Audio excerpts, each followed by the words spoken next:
All right, if you're new to Gamma AI and want to use the free version step by step, this guide will walk you through everything from signing up to creating your first content. First, go to Gamma.app and sign up with your email or Google account. Yeah, you don't need to pay to start. Just create an account and you'll get free credits. Once you're in, you'll usually see around 400 free credits. These are what you'll use to generate presentations, documents, or other content. Now click Create New to begin. You can choose from presentations, documents, or even web pages, whatever you need. Next, either type a topic or paste in your notes.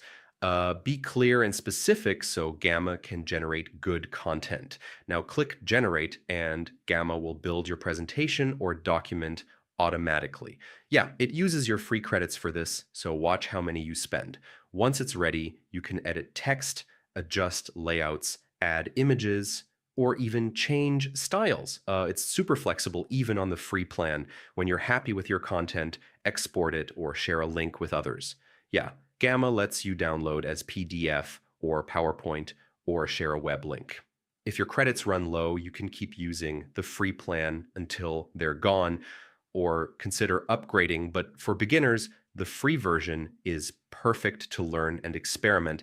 And yeah, that's how you use Gamma AI's free version step by step. It's a great way to start making AI content without paying. And once you're comfortable, you can explore more features.